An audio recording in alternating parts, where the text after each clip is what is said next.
They say a butterfly flapping its wings in Brazil can cause a tornado in Texas. For me, the tornado that would tear my entire life apart and then rebuild it into something unrecognizable didn't start with a butterfly.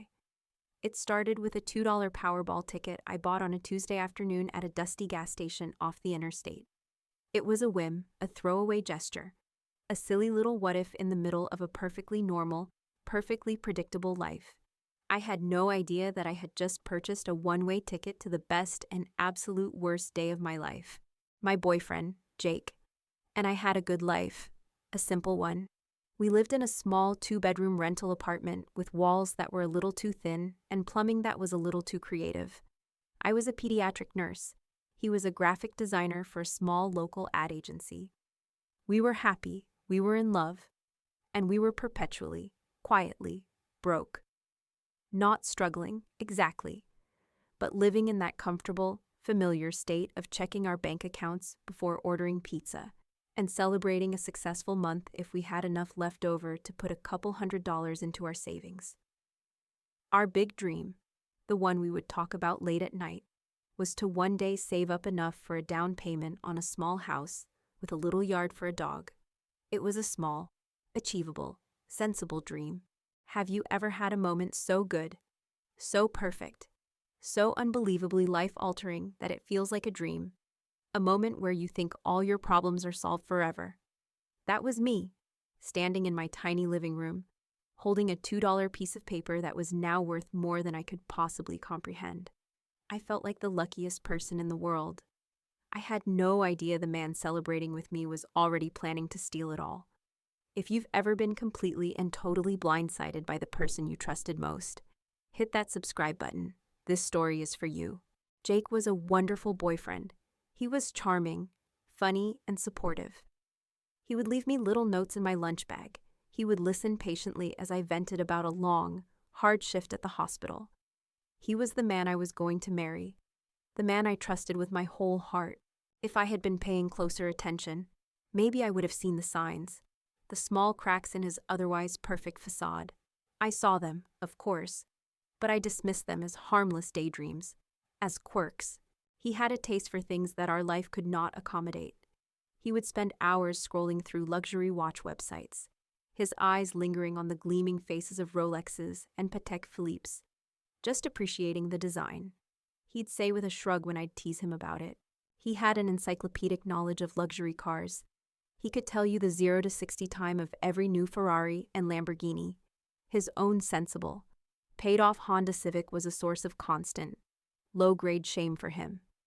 One day, he'd say, looking out the window as a Maserati would roar past. One day. His favorite topic of conversation was what we would do if we ever won the lottery. I would talk about paying off my student loans, about buying that little house with the yard, sensible things. Jake's fantasies were a little more ambitious. First thing I'd do, he'd say, a familiar, gleeful glint in his eye, is buy a yacht, a big one, at least 100 feet, and I'd hire a full-time chef, and we'd just sail around the world. We'd never have to work again. I thought it was just him being a dreamer.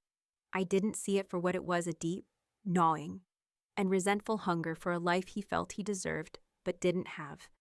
A life he was growing to despise me for not being able to provide. I bought the ticket on a whim. The Powerball jackpot had been growing for weeks, and the number on the gas station sign was so absurd, 450 million, that it felt like a cartoon. I was paying for gas, and I just said to the clerk, "And give me one Powerball ticket, please. Quick pick." I didn't even choose the numbers. I just let the machine spit out a random sequence of fate. I tucked the small slip of paper into my wallet, and I promptly forgot all about it. The drawing was on a Saturday night. 4 days later, it was a completely normal night. We had ordered a pizza and were on the sofa, binge-watching a new show. We were happy. Around 11 o'clock, a local news anchor broke in with a teaser. And coming up after the break, the winning Powerball numbers for tonight's massive $450 million jackpot don't go away. Oh my God, I said, sitting up straight. I totally forgot I bought a ticket for that on Tuesday. Jake laughed. No way, let me see it. Let's see our losing numbers. I fished the ticket out of my wallet and handed it to him. We both looked at the small, insignificant slip of paper as the cheesy, upbeat Powerball music started to play on the TV. A woman with a frozen smile began to announce the numbers as the white balls tumbled down the chute. And the first number is 4. Jake looked at the ticket. Nope, he said. We have a 7. Of course, I laughed. Okay, what's next? The second number is 22. Jake's eyes widened slightly. He looked down at the ticket again. Uh-oh, he said. A strange note in his voice. Okay, we got that one. 22. No way, I said, leaning in closer to look at the ticket with him. There it was. 22. The third number tonight is 52. I watched Jake's finger on the ticket. He traced it along the line of numbers, and then he just stopped. His hand was completely still. Jake, I said, what is it? He didn't answer. He just stared at the ticket. Jake, I said again, my heart starting to pound. We got it, he whispered, his voice a disbelieving croak. We have 52. I grabbed the ticket from his hand. I stared at the numbers. 07, 22, 52. My eyes darted back to the screen. My brain was a frantic, buzzing mess. And our fourth number is 58, the woman on the TV chirped. I scanned the ticket, and there it was. 58. Oh my God, I whispered. My hands started to shake. This was impossible. This was a 1 in a million chance. And the final white ball is 63. My eyes found the number on the ticket before the sound even fully registered. 63. We had all 5 white balls. We both just stared at each other, our faces a perfect mirror of shock and utter, profound disbelief. I knew what matching 5 numbers meant. It wasn't the jackpot. But it was $1 million. $1 million. A number so large it felt like a fantasy. A number that would change our entire lives. $1 million, I breathed, tears starting to well up in my eyes. Jake, we just won $1 million. But then, the woman on the TV spoke again, her voice full of a chipper, oblivious cheer. And now, for the red Powerball, if you match this number. You've won the grand prize. Tonight's Powerball is... A single red ball tumbled down the chute. Time seemed to slow down. The entire universe seemed to narrow to that one. Single, spinning red ball. 19. I looked down at the ticket in my hand. I looked at the final. Single number printed at the end of the line. Next to the letters, PB. It was night. The silence in our small living room was absolute. It was the sound of 2 lives, 2 futures, 2 entire realities being shattered and reformed in a single, impossible instant. I was the first to break. A sound escaped my lips, a sound somewhere between a laugh and a sob. And then I was screaming. And then Jake was screaming. And then we were on our feet, jumping up and down, clutching each other. A tangle of limbs and tears and pure, unadulterated, life-altering joy. We won. We won. Oh my God. We won. We just kept shouting at each other, over and over again. The words losing all meaning, becoming just a mantra of our new reality. $450 million. It was a number I couldn't even comprehend. My mind kept trying to process it, and it kept short-circuiting. We were rich, not just buy a house rich. We were buy a private island rich. We were never work another day in our lives rich. We spent the next hour in a state of pure, euphoric delirium. We danced around the living room. We opened a bottle of cheap champagne that we had been saving for a special occasion, and it tasted like the most delicious thing I had ever consumed. We made plans. Wild, impossible plans. We can buy that little house with the yard, I cried. My old dream now seeming so small, so quaint. A house. Jake laughed. A wild, giddy sound. Honey, we can buy the whole neighborhood. We can buy a mansion in Beverly Hills. We can buy a castle in Scotland. We can travel, I said. We can go everywhere we've ever wanted to go. Paris, Tokyo, the Great Wall of China. I'm going to buy a Ferrari, he declared, his eyes shining with a light I had never seen before. No, a Lamborghini, a bright yellow one, and a yacht, a huge one. And I'm going to quit my job on Monday. I'm going to walk into my boss's office, and I am going to tell him to take his terrible ad campaigns and shove them. I laughed, caught up in his joy, in our shared, unbelievable good fortune. I didn't register, not then. The subtle difference in our dreams. My dreams were about we. We can buy a house. We can travel. His dreams were about I'm going to buy a Lamborghini. I'm going to quit my job.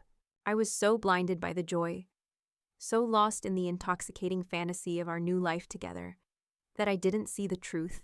The money hadn't changed him. It had just revealed him. It had just given the greedy, materialistic man who had been hiding behind a charming smile the permission to finally come out and play. We finally collapsed onto the sofa around 3 a.m, exhausted, drunk on cheap champagne and the dizzying possibilities of our new future. We held the ticket between us, this flimsy, magical piece of paper, our passport to a new world. We were a team. We were partners. We were the luckiest people on the planet. Or so I thought.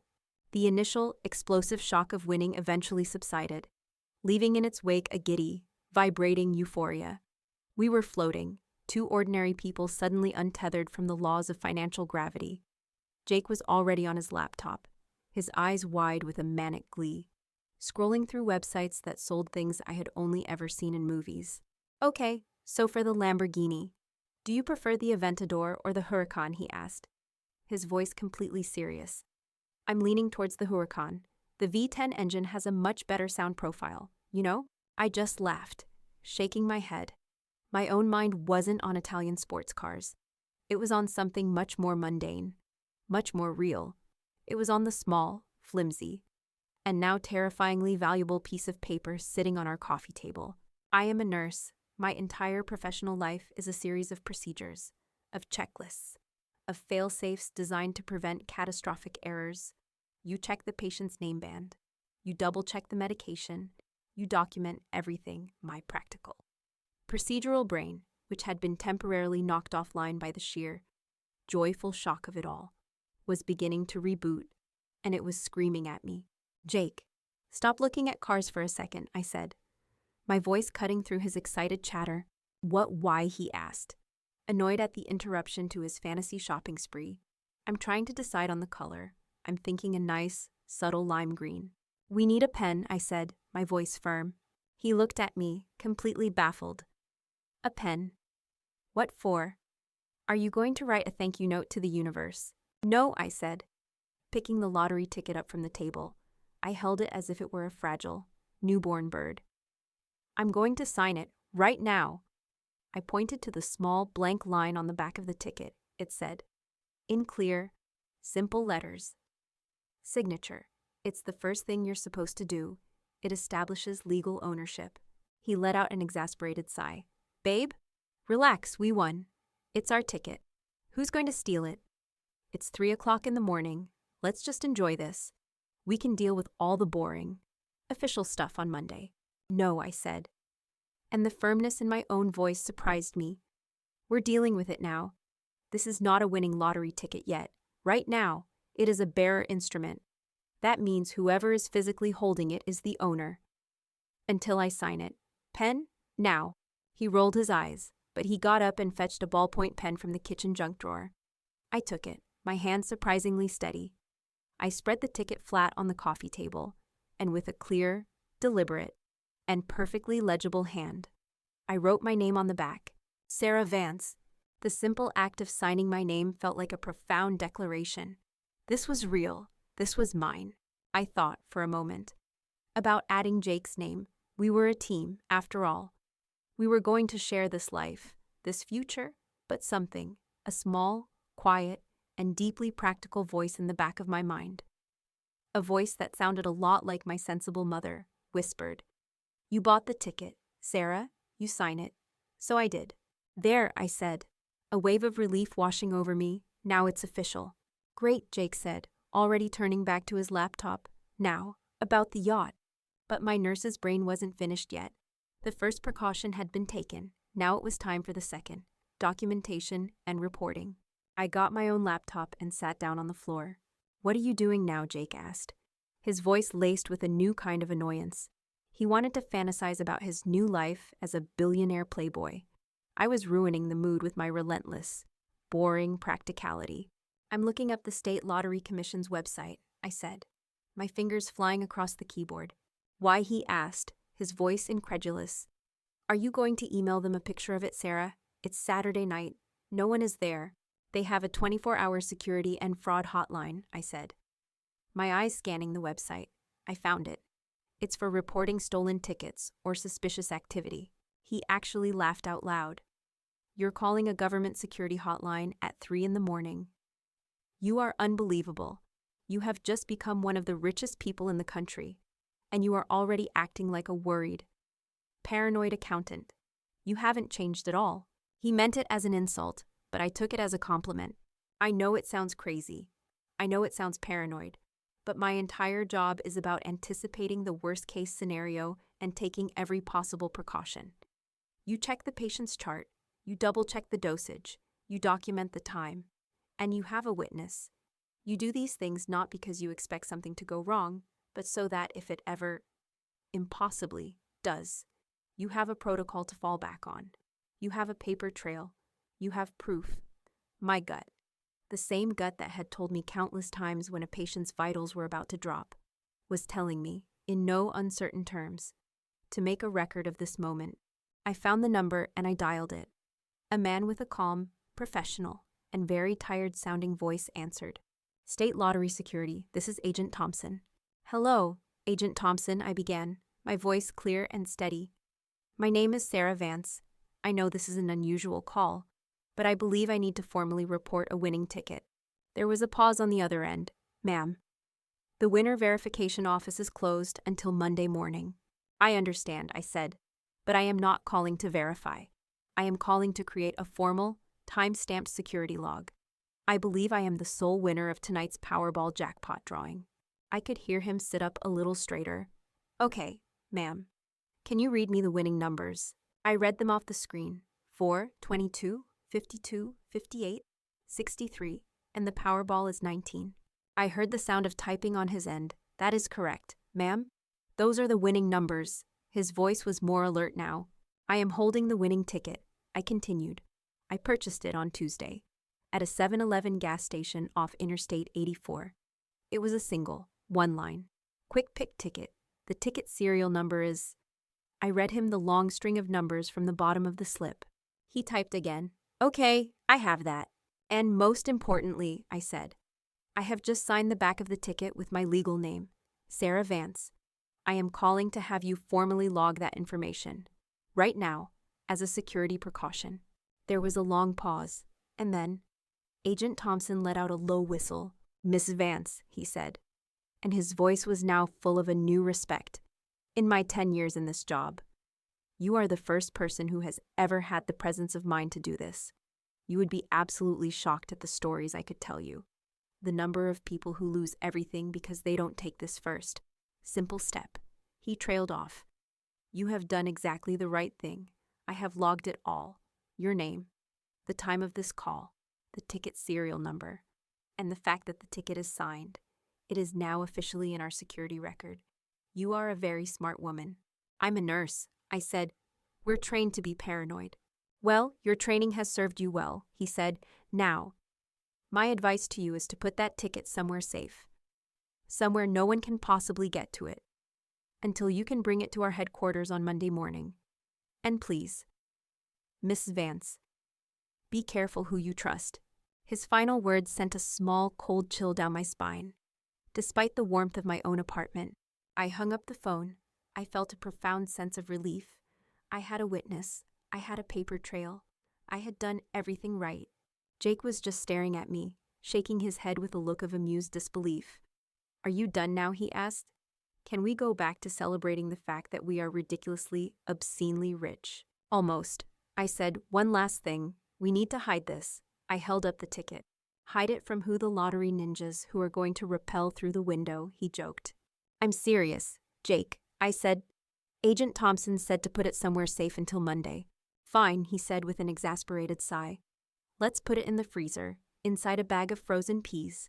No one will ever look there. I have a better idea, I said. I went into our bedroom and took a framed photo off the wall. It was a picture of my late grandmother, a sweet, smiling woman who had been the rock of our family. I carefully unfastened the back of the frame, took out the photo and the cardboard backing, and with a small piece of tape, I secured the lottery ticket to the back of the cardboard. I then put it all back together. There, I said.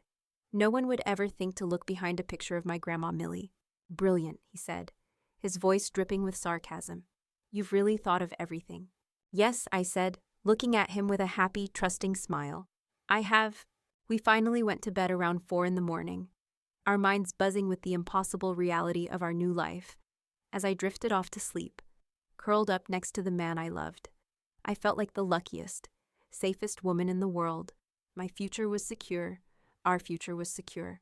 We were a team, and we were about to embark on the greatest adventure of our lives, together.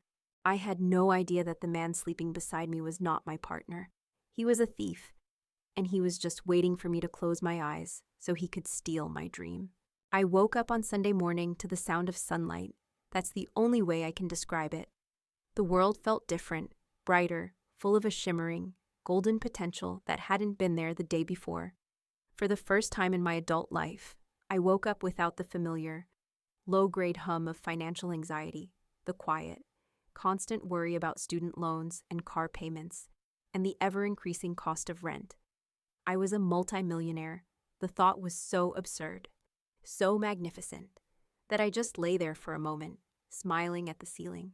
I rolled over, expecting to see Jake beside me, to share in this first, quiet, sun-drenched moment of our new life. But his side of the bed was empty. The sheets were cold. A small, happy smile touched my lips. He was probably so excited he couldn't sleep. I pictured him in the kitchen, making a celebratory breakfast. Or maybe he'd even gone out to buy the fanciest coffee and pastries he could find. The thought was so sweet, so perfectly in character for the loving, thoughtful man I was going to marry. I got out of bed, threw on a robe, and walked into our small living room. The remnants of our celebration from the night before were everywhere.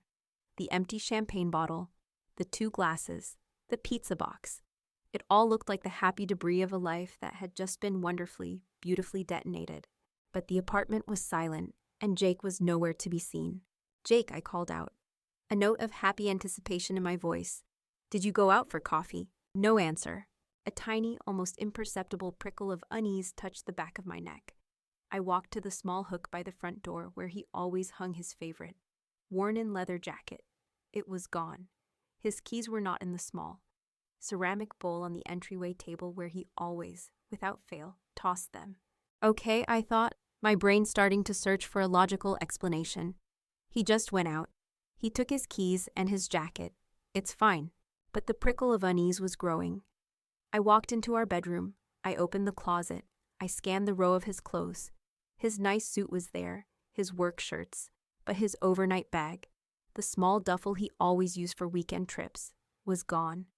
And so were his most expensive pair of shoes, the ones he had saved up for 6 months. My heart started to pound, a slow, heavy, fearful drumbeat now, replacing the happy rhythm of a moment ago.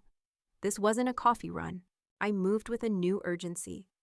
I went back into the living room, my eyes scanning the room, searching for something, anything. That felt wrong. And then I saw it.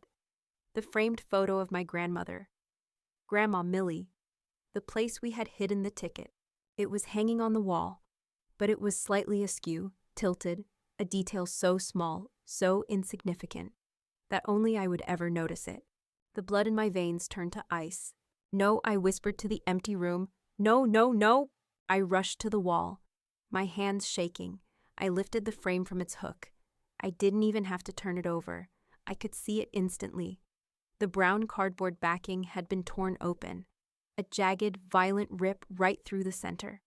The small piece of tape I had so carefully placed was gone, and the small, precious, life-altering slip of paper that had been underneath it was gone, too. I sank to my knees on the living room floor, the empty, violated picture frame clutched in my hands. The world seemed to tilt and go gray. The sunlight that had seemed so full of promise just minutes before now felt harsh and mocking. He had taken it. He had waited for me to fall asleep. He had waited for me to be at my most trusting, my most vulnerable. And then he had gotten up. He had packed a bag. And he had stolen our future from behind a picture of my dead grandmother. The cruelty of it, the sheer, calculated, intimate nature of the betrayal, was a physical blow. I felt like I couldn't breathe. I scrambled for my phone, my fingers fumbling, my mind a chaotic mess of denial and panic. It's a mistake. It's a misunderstanding. He's just playing a prank. I dialed his number. It rang once and then went straight to the cold, impersonal finality of his voicemail. "Hey, you've reached Jake. Leave a message." He had turned his phone off, or he had blocked my number. I tried again, voicemail. With a growing sense of sick, cold dread, I opened my banking app. I navigated to our joint savings account, the one we had been so proudly contributing to, the one that held our entire, hard-won life savings of just over $5,000. The balance read €0. He had emptied it. A wire transfer had been made at 5:12 a.m. to his personal checking account. He hadn't just taken the ticket. He had taken everything. He had cleaned me out completely, leaving me with nothing but a trashed living room and a ripped-up picture frame. And that's when I finally broke. A sound ripped from my throat. A raw, ragged, animal sound of pure, undiluted heartbreak. I collapsed onto the floor, clutching the empty frame to my chest, and I sobbed. I cried for the loss of the money. Yes, but that was a distant, abstract pain. I cried for the loss of the man I loved, the man I thought I knew, the man who had held me just hours before and whispered about the beautiful life we were going to build together. Every moment from the night before now replayed in my mind, but it was a horror movie, not a romance.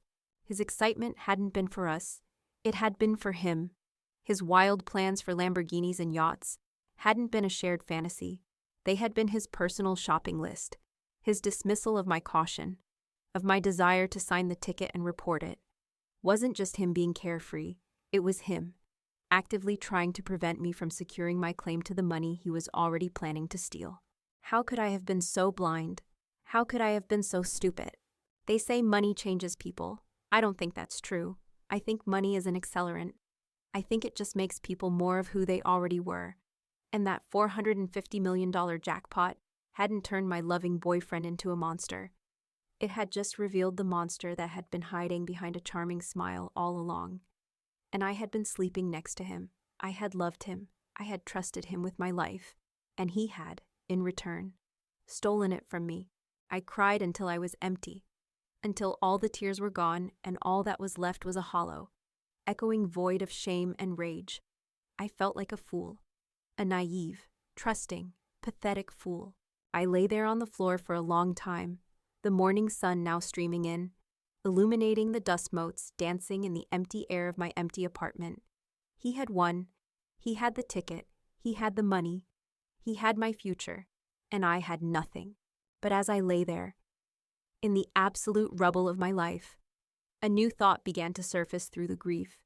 It was a memory, the memory of a quiet, professional voice on a 3 a.m. phone call, the memory of a man named Agent Thompson, the memory of me, being a paranoid, sensible nurse and making a record, the memory of my own signature, in my own clear hand, on the back of that ticket, and the memory of my own foresight became a tiny, flickering ember in the darkness of my despair. He had the ticket, yes, but he didn't have my name. He didn't know that the flimsy piece of paper he was holding was now legally, verifiably, and irrevocably tied to me. He thought he was on his way to a new life of unimaginable wealth. He thought he had gotten away with the perfect crime. He had no idea that he wasn't on his way to a lottery office to claim a prize. He was walking, with a smug smile on his face, directly into the most elaborate, most satisfying, and most legally binding trap of his entire life. The sobs stopped. The hollow despair began to recede, replaced by a new, cold, and exquisitely furious resolve. I pushed myself up off the floor. I walked into the bathroom and looked at my reflection in the mirror. My face was a puffy, tear-streaked mess. But my eyes were different. They were not the eyes of a victim. They were the eyes of a woman who was about to fight back. He thought he had left me with nothing. He was wrong. He had left me with a righteous fury. And he had left me with a really, really good story to tell the head of security at the State Lottery Commission. I picked up my phone, but I wasn't calling Jake. I wasn't calling my friends or my family. I was calling Agent Thompson. It was time to set my own trap. My grief, I discovered, had a shelf life. It was an all-consuming, world-ending agony for about 3 hours. Then, the memory of my own foresight, of my 3 a.m. phone call to a tired-sounding security agent, kicked in. And my grief was replaced by something far more powerful, far more useful. It was replaced by a cold, clear, and methodical rage. He thought I was a fool. He thought I was a weak, emotional, heartbroken woman who would collapse into a puddle of tears and do nothing. He had banked on my grief, on my shock, on my love for him. He had mistaken my kindness for weakness for the last time. My first call was not to my friends to cry.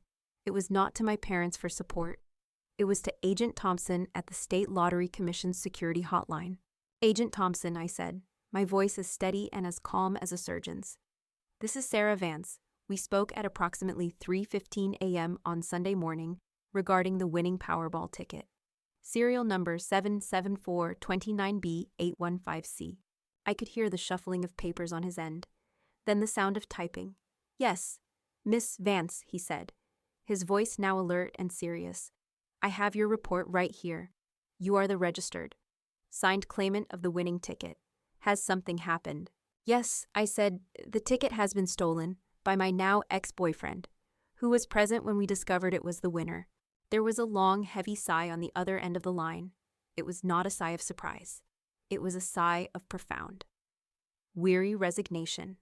"Of course. It was." He said, "Okay, Missy Vance, here is what you need to do. First, and I mean this, do not contact the local police yet. This is now a state-level matter, and we have our own investigative division. Second, do you have a lawyer?" "No," I said. "You need one, immediately, not a family lawyer. You need a litigator, a shark. I can give you the names of 3 firms that have dealt with situations like this before. Call one of them today. Third, and this is the most important part, do not, under any circumstances, respond to any attempts by your ex-boyfriend to contact you. Do you understand your silence is now your greatest tactical advantage? He will think you are a paralyzed, heartbroken victim. We want him to think that. We want him to get confident.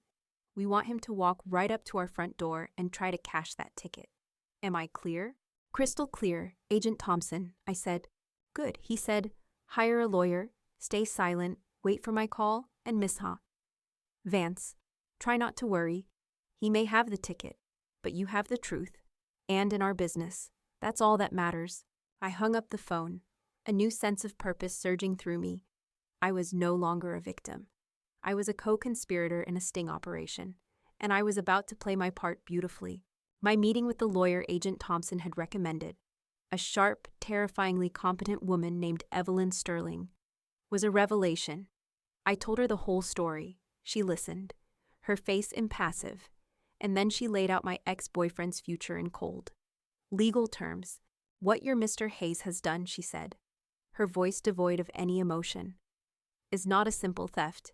It is grand larceny, a first-degree felony. It is also likely wire fraud, for emptying your joint account, when he eventually signs that ticket and presents it for payment. He will also be committing multiple counts of perjury and attempting to defraud the State Lottery Commission, which is a whole other level of criminal stupidity. He is, to use a technical legal term, completely and utterly screwed." For the first time in 24 hours, I smiled. A real smile. Ms. Sterling and Agent Thompson devised the plan on a conference call that afternoon. It was simple, it was elegant, and it was brutal. The Lottery Commission would play dumb. They would wait for Jake to make contact. When he did, they would treat him like any other potential winner, beginning the standard, multi-week verification process. They would lull him into a false sense of security. My job was the hardest. I had to do nothing. I had to disappear. I had to let him believe he had gotten away with it. The longest week of my life began. I was living in my empty apartment, a constant, echoing reminder of his betrayal. My best friend, Maya, came to stay with me, sleeping on an air mattress on the living room floor, a silent, supportive guardian. And then, the texts from Jake started. They were a masterclass in manipulative, gaslighting behavior. Day 1:10:00 a.m. Feigned concern. Sarah, I'm so worried about you. I know you're probably angry and confused. I just want you to know that I'm safe. Please just text me back so I know you're okay. I read it, my hand shaking with the urge to reply, to unleash a torrent of rage and profanity. But I just stared at it.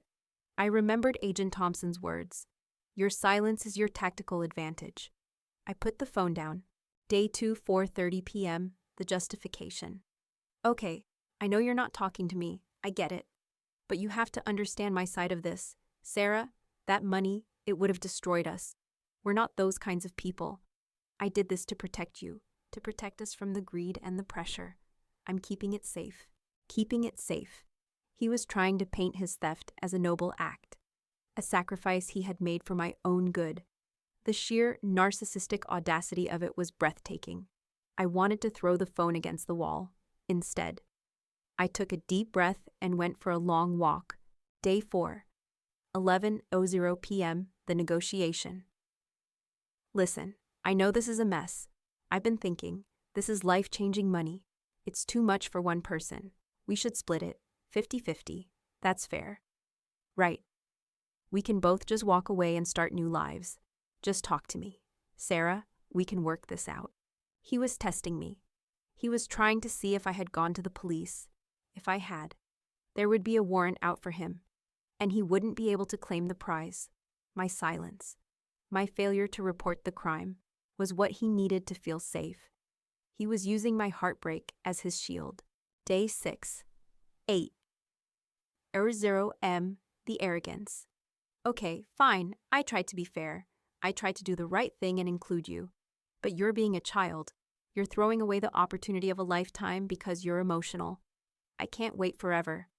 I'm going to have to handle this myself. Don't say I didn't warn you. This was the text I had been waiting for. This was the one where his confidence finally tipped over into pure, unadulterated arrogance. He believed he had won. He believed I was a shattered, hysterical mess, incapable of action. He thought my silence was weakness. He thought my inaction was paralysis. He had no idea that my silence was a strategy. He had no idea that my inaction was a carefully laid trap. And he was about to walk right into it, with a smug, confident smile on his face. The news broke the following Tuesday. I was at Maya's apartment, having been unable to stand the echoing emptiness of my own any longer.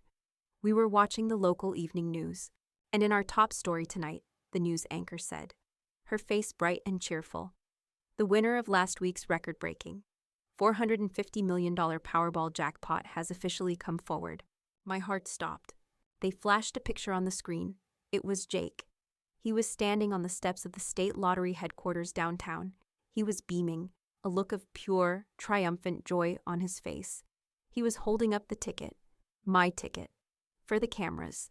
The lucky winner, the anchor continued, is 32-year-old graphic designer, Mr. Jake Hayes, Mr. Hayes, who came forward this morning with the winning ticket. Says he is still in shock, but is incredibly excited for the future. The Lottery Commission has confirmed the validity of the ticket, and they will hold a formal press conference tomorrow morning at 10 a.m. to introduce Mr. Hayes to the world and present him with his novelty-sized check. I just stared at the screen, at his smiling, treacherous face. He did it, the fool, the arrogant, greedy, beautiful fool. He actually did it. The trap was about to be sprung. My phone, the new, clean burner phone that Mr. Thompson had instructed me to buy, rang. It was him. It's time, Ms. Vance, his voice said, calm and steady. The show is about to begin. Be at our headquarters tomorrow morning at 9:30. Use the back entrance, and wear something that says, I own this. The state lottery headquarters was a surprisingly bland government building, a place of beige walls and scuffed linoleum floors. It did not feel like a place where dreams were made, but on that Wednesday morning, it was the site of the most elaborate, high-stakes piece of theater I had ever witnessed, and my ex-boyfriend, Jake, the man who had stolen my future, was its unwitting star. I didn't use the front entrance. Agent Thompson had arranged for me, my lawyer, Ms. Sterling, and my best friend Maya to be discreetly ushered in through a back door. away from the gathering storm of news vans and reporters on the front lawn. We were led to a small, dark room on the second floor. It had a large, one-way mirror that looked down onto the main press conference room. "The winner's circle," Agent Thompson said with a grim smile. "Normally, the winner and their family wait in here before the press conference. Today, you're our guest of honor, and he nodded towards the empty podium below, is the guest of honor at a party he has no idea is a sting operation." The room below was a chaotic sea of flashing cameras and shouting journalists. Leaning against the back wall, almost comically large, was the novelty check, a giant, cardboard testament to a $450 million lie. We watched as the lottery commissioner, a polished woman with a politician's smile, stepped up to the podium to begin the proceedings. And then he made his entrance. Jake walked into the room to a flurry of camera flashes, and he was every inch the conquering hero. He was wearing a new, exquisitely tailored suit that I knew, with a sickening certainty, had been purchased with the $5,000 he had drained from our joint savings account. His hair was perfect. His smile was dazzling. He waved to the cameras, a picture of a man who was born for this moment. He looked happy, confident, and completely, utterly without a conscience. He took his seat in the front row, and the commissioner began her speech, talking about the record-breaking jackpot and the excitement it had generated across the state. I just watched Jake. He was soaking it all in. The attention, the adoration. He was a man who had just gotten away with the perfect crime. "And now," the commissioner said, her smile widening, "the moment you've all been waiting for. It is my great pleasure to introduce you to the luckiest man in the state, the sole winner of the $450 million Powerball jackpot, Mr. Jake Hayes." The room erupted in another frenzy of flashing lights. Jake stood up, waved to the crowd like a rock star, and strode to the podium. His speech was a masterpiece of narcissistic, self-aggrandizing fiction. "Wow," he began, a perfect, humble chuckle in his voice. "Thank you. I'm just a normal guy, a graphic designer from a small apartment. And now this. It's a dream come true." He talked about how he had always had a feeling that he was destined for great things. He talked about his plans for the money. "First thing I'm going to do," he said with a charming grin, "is buy a very, very fast car. A lime green one, I think. And a boat? No, a yacht. A big one. And then, I'm going to travel the world. I'm going to see everything." It was the same list from the night we'd won. His list. The one that was all about And then, he delivered the line that made the blood in my veins turn to ice. "This past year has been difficult," he said, his voice dropping, his expression turning serious and soulful. "I went through a very painful, very difficult breakup recently, and it taught me a lot about myself. It taught me about resilience. And this win, it feels like the universe telling me that it's time for a fresh start. It's time to move on to bigger and better things." I watched him, on a massive television screen in a dark room, as he used the heartbreak he had inflicted on me as a prop in his own heroic narrative. He was using my pain to make his story better. The audacity of it, the sheer, monstrous ego, was stunning. Maya, sitting next to me, let out a low, furious hiss. "Oh, I'm going to kill him." Miss Sterling just put a calm, restraining hand on her arm.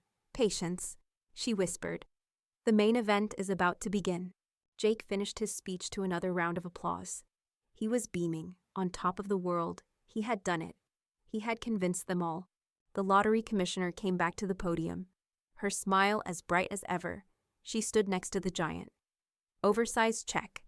"Thank you, Mr. Hayes," she said. "A truly inspiring story." She gestured for him to come and stand beside her for the photo op. "And now, it is my great pleasure to present you with this check for..." She paused. She looked at her notes. "Ah, it seems," she said, her smile not faltering for a second, "that before we can officially present the check, our head of security, Mr. Agent Thompson, needs to address a small, final procedural matter for the record. Just a bit of official business to clear up." Jake looked slightly annoyed at the delay, but he nodded graciously, a look of bored confidence on his face. He thought this was just a formality. Agent Thompson, my new favorite person in the entire world, walked onto the stage. He was the picture of calm, bureaucratic professionalism. He adjusted the microphone. "Good morning," he began, his voice calm and factual, as the commissioner stated. "My name is Agent Frank Thompson, and I am the head of security and investigations for the State Lottery Commission. As part of our standard security protocol, every winning ticket, especially one of this magnitude, undergoes a rigorous verification process." He looked out at the crowd of reporters. "The ticket presented by Mr. Has this week has cleared all technical checks. It is the authentic, winning ticket." I saw Jake's chest puff out with pride. "However," Agent Thompson continued, his voice still a calm, even monotone, "our investigation has revealed a significant discrepancy regarding the legal ownership of said ticket." A murmur went through the press corps. Jake's confident smile faltered, a flicker of confusion in his eyes. "On the night of the drawing," Thompson went on, consulting his notes, "at precisely 3:17 a.m., our 24-hour security hotline received a call. The caller, a woman named Miss Sarah Vance, reported that she was the owner of the winning ticket. She provided the correct winning numbers, the location of the ticket's purchase, and the ticket's unique serial number, all of which have been verified." Jake's face had gone from confused to completely, utterly white. "Furthermore," Thompson said, his voice a relentless, factual hammer, "Miss Morkts." Vance stated for the official security log that she had, as per the instructions on the ticket itself, signed the back of the ticket to establish her legal ownership. He paused, then turned his head slightly towards the large video screen behind the podium. "If we could have image A on the screen, please." And then the screen, which had been showing the Powerball logo, flickered to life, and on it, blown up to the size of a small car, was a high-resolution scan of the back of my lottery ticket. And there, in clear, unmistakable handwriting, was my signature, "Sarah Vance," and right on top of it, in a different pen, in a desperate, crude, and angry-looking scrawl, was his own, Jake Hayes. A massive collective gasp went through the room. The forgery was so obvious, so pathetic. It was almost comical. "As you can see," Agent Thompson said, his voice a cool, dispassionate river of doom. "The ticket was first signed by Miss Vance. The second signature, that of Mr. Hayes, appears to have been added at a later time, in an attempt to obscure the original under state law. The first legal signature on a lottery ticket determines the rightful owner." He looked directly at Jake, whose face had completely collapsed. The charming, confident man was gone, replaced by a terrified, sweating thief who had just been exposed on live television. "Mr. Hayes," Agent Thompson said, his voice suddenly hard as steel, "can you explain why your signature is written over Miss Vance's?" Jake just stood there, his mouth opening and closing like a fish, but no sound coming out. He was completely, utterly, and publicly undone. The trap had been sprung, and he was caught, beautifully, irrevocably. His grand new life, his yachts, his Lamborghinis, his future, it all died right there, under the hot, unforgiving lights of a press conference he had been so eager to attend. The press conference room at the state lottery headquarters erupted into absolute chaos. The reporters, who had been politely taking notes just moments before, were now a frenzied mob, shouting questions, their cameras flashing like 1,000 lightning strikes. They were no longer at a press conference. They were at the scene of a crime, and they were all trying to get the money shot. Jake just stood there, frozen on the stage, a deer in the blinding headlights of his own public demolition, the giant. Novelty check with his name on it leaned against the wall behind him, a comical, cardboard tombstone for his dead future. He looked from the image of the two signatures on the giant screen to the furious, accusing faces of the reporters, and his handsome, charming face seemed to crumble, to melt under the heat of 1,000 lights. "Mr. Hayes, did you forge that signature? Did you steal the ticket from Miss Vance? What did you do with the money from her bank account?" He couldn't speak. He just stood there, shaking his head, a small, pathetic gesture of denial in the face of an avalanche of irrefutable proof. And then, Agent Thompson's voice cut through the chaos once more. He signaled to two uniformed state troopers who had been standing discreetly at the back of the room. They began to move forward, their expressions calm and serious, They walked onto the stage, flanking my ex-boyfriend. "Mr. Hayes," one of the troopers said, his voice quiet but firm. "We need you to come with us. We have some questions for you down at the station." And just like that, it was over. I watched as Jake, the man who was supposed to be celebrating his ascent into the stratosphere of wealth, was gently but firmly led off the stage, his head bowed in shame. He walked past the same bank of cameras that had been meant to broadcast his triumph, his face now a mask of pure, abject humiliation, his perp walk. Once he was gone, the lottery commissioner, a woman who looked like she needed a very stiff drink, stepped back up to the podium. She tried to regain control of the room. "Ladies and gentlemen," she said, her voice a little shaky, "as you can see, this is a highly unusual and unprecedented situation. The Commission takes the integrity of our games very seriously, and it has become clear that a significant fraud has been attempted." She took a deep breath. "But the good news is, our security protocols worked, and we do, in fact, have a true verified winner of the $450 million jackpot. And she has been waiting patiently backstage. Ladies and gentlemen, it is my great pleasure to introduce you to the real winner, Ms. Sarah Vance." From my small viewing room, I felt a gentle push from my lawyer. "Ms. Sterling, that's your cue," she whispered, a proud, triumphant smile on her face. "Go get your life back." I walked out from the dark hallway and onto the bright, hot stage. The flashing of the cameras was a physical force, a blinding wall of light. I walked to the podium, my heart pounding, but my legs steady. I looked out at the sea of faces, and I felt no fear. "Mrs. Vance," the commissioner said, her voice full of a new, genuine warmth. "On behalf of the state lottery, I want to offer you our deepest apologies for what you have endured, and our most sincere congratulations." She turned and handed me the giant, oversized check. A stagehand had quickly slapped a new vinyl sticker with my name, Sarah Vance, over Jake's. I took the ridiculous, wonderful, cardboard check. I held it in my hands, and then I turned to the microphone. I had not prepared a speech, but I knew exactly what I wanted to say. "Thank you," I began, my voice clear and strong. "This is a lot to process." A small ripple of laughter went through the room. "I would like to thank Agent Thompson and the entire security team at the Lottery Commission for their incredible diligence and professionalism. Their work today was exemplary." I paused and looked directly into the cameras. "I'd also like to thank my late grandmother, Millie. She was a woman who believed in being prepared. She was a woman who taught me that the most important things in life are not luck or charm, but integrity and common sense." It was her voice in my head that told me to sign the back of my ticket that night. I held up the giant check.